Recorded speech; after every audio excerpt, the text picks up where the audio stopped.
तो हेलो नमस्कार दोस्तों, कैसे आप लोग।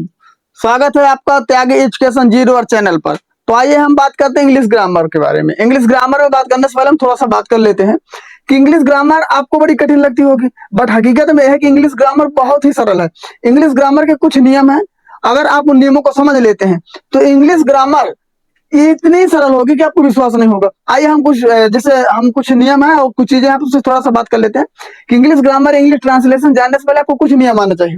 जब तक आपको सब्जेक्ट वर्ब ऑब्जेक्ट का पता नहीं होगा, आप किसी भी ट्रांसलेशन को बना नहीं सकते।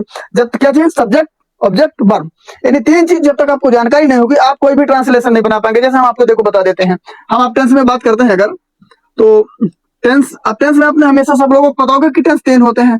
क्या प्रकार के? तीन प्रकार के। सबको पता है कि प्रेजेंट, पास्ट एंड फ्यूचर। सबको पता है कि फ्यूचर तो पता है, फिर ये भी पता है आपको कि इन तीनों के चार चार भाग होते हैं। प्रेजेंट के चार भाग होते हैं, पास्ट के भी चार होते हैं, फ्यूचर के भी चार होते हैं। बट रियल में एक चीज बताओ, जैसे आपसे ट्रांसलेशन में सबसे पहले ट्रांसलेशन में ये पूछ लिया जाए कि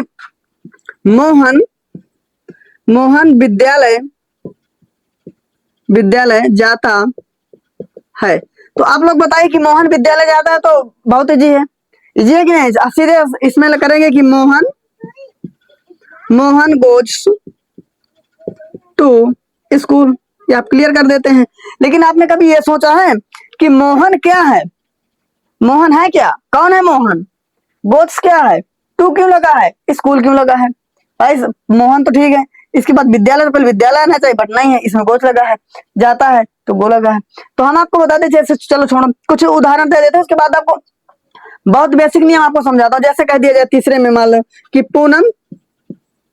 पूनम त्यागी हंसती है। पूनम त्यागी हंसती है। अब ये बताइए कि पूनम क्या करती है? हंसती है। कौन हंसता है? पूनम। तो सब्जेक्ट इसमें कौन हुआ? पूनम। तो सीधे आप करिए कि पूनम त्यागी लाफ। क्या means laugh? Laugh, LAUGH, laugh. अब ये क्या है? प्रेजेंट इंडिफिनिट का सिंपल है, तो आप मेन वर्ब के साथ यस यस का प्रयोग कर देंगे। नहीं समझ में आया? कोई बात नहीं। आइए इसमें देखते हैं तीसरे नंबर में।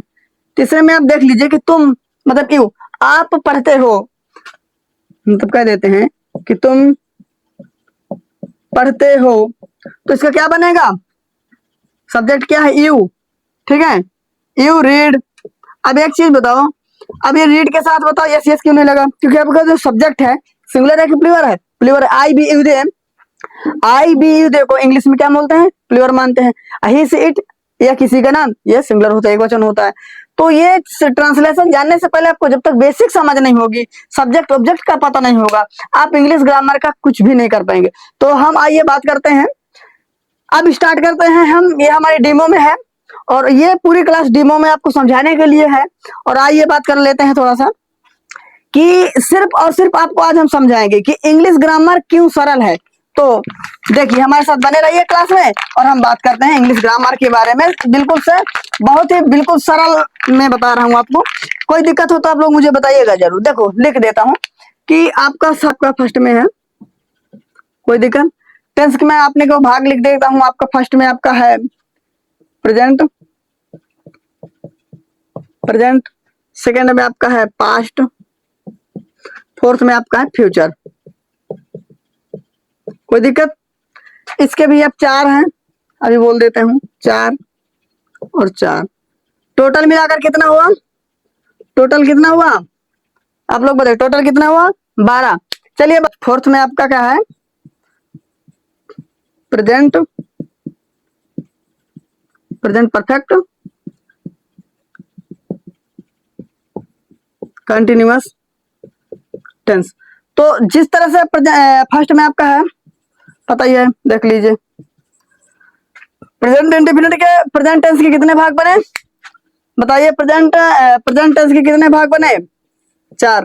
Present indefinite, present continuous, present perfect continuous. कोई दिक्कत? अब देखिए हम प्रेजेंट इंडेफिनिट यानी सिंपल प्रेजेंट की बात करते हैं। हम इसे आर करके कह सकते हो, इसे इसका नया नाम है वर्तमान में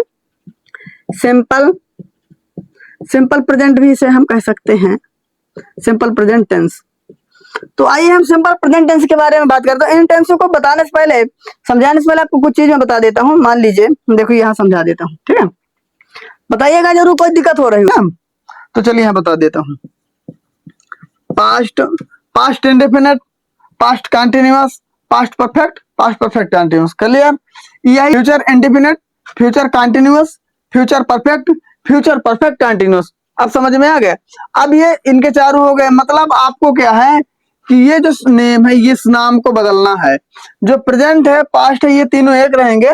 ठीक है? इसमें जो ये लगा है ना, ये इंडेफिनिट, कंटिन्यूअस, परफेक्ट कंटिन्यूअस, ये सब में लगा देना है, बाकी वही सेम रहेगा। ठीक है? अब हेल्पिंग वर्ब सबकी अलग अलग होगी, हेल्पिंग वर्ब बाद में बताएंगे। हम आज आपको कुछ नियम कुछ ट्रांसलेशन बेसिक समझाते हैं। ठीक है? फिर आप मुझे बताइएगा, और जब आपको समझ में आएगा तब आपको लगेगा चलिए यही बता देता हूँ, कोई दिक्कत हो तो बताते रहिएगा। ठीक है? देखिए, तो फर्स्ट है आपका, जैसे मान लीजिए आपसे उदाहरण में दे देता हूं। हम आपको कल की जो हमारी क्लास होगी इसमें आपको हम पूरे नियम कानून, नियम जो भी नियम होंगे, रूल्स होंगे, और जो ट्रिक होगी उसके हम माध्यम से समझाएंगे। बट आज केवल और केवल आप समझ लीजिए कि इंग्लिश सरल वाकई में है कि सिर्फ कहने में। लोग कह रहे हैं कि नहीं इंग्लिश सरल है सर, बट आइए देर नहीं करते हैं। जैसे फर्स्ट है, प्रेजेंट का उदाहरण दे रहा हूं, आप याद रखिएगा। प्रेजेंट की बात कर रहा हूं। जैसे राम पढ़ता है, तो ये बताइए राम पढ़ता है सरल है। अच्छा ये बताइए कि राम पढ़ता है, आराम से आप बता देंगे। अच्छा बताओ कि राम पढ़ता है, इसका ट्रांसलेट क्या होगा, आप लोग बताइए। तब तक दूसरा मैं लिख देता हूं कि संध्या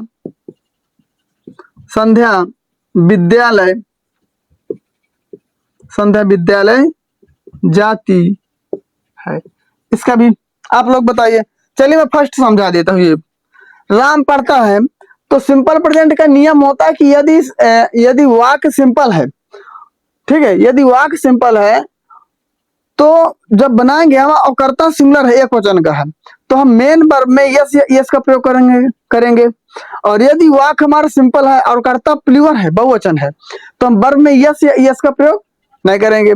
तो सबसे पहले इसमें देख लीजिए कि आपका जो राम है, राम अकेला है कि कोई इसके साथ है, सिंगुलर है कि प्लूरल है, तो सिंगुलर है, तो सबसे पहले सब्जेक्ट लिख दीजिए राम। अब राम क्या करता है, पढ़ता है, क्या मीन्स पढ़ना, रीड। अब चेक करिए कि सब्जेक्ट अकेला है, वाक्य इंटरोगेटिव निगेटिव है नहीं है, सिंपल है, यस लगा दीजिए। राम रीड्स, राम पढ़ता है। अब बताइए कि जैसे संध्या विद्यालय जाती है, तो सबसे पहले इसमें ढूंढिए कि सब्जेक्ट कौन है, यानी कर्ता कौन है। कौन विद्यालय जाता है, संध्या, तो सबसे पहले निकाल लीजिए संध्या, सब्जेक्ट हो गया, संध्या हो गया। अब संध्या क्या करती है, जाती है, तो वर्ब लगा दीजिए, कहाँ जाती है, अब कहीं मिस जाना, गो माने जाना। अब अंदाजा करिए कि संध्या अकेली है, किसके में कोई साथ में है, संध्या अकेली है, सिंगुलर नंबर है, तो यस का प्रयोग कर दीजिए। अब जा रही है, तो जाने में का टुकड़ा लगा देते हैं। अब कहाँ जाती है, संध्या कहाँ जा रही है, विद्यालय जा रही है, लास्ट में लगा दीजिए स्कूल। तो संध्या गोज टू स्कूल। समझ में आया? चलिए कोई बात नहीं समझ में आया, कुछ दूसरा उदाहरण देते हैं। हम आपको उदाहरण के माध्यम से समझाते हैं। ठीक है? कोई दिक्कत हो आप लोग बताइएगा।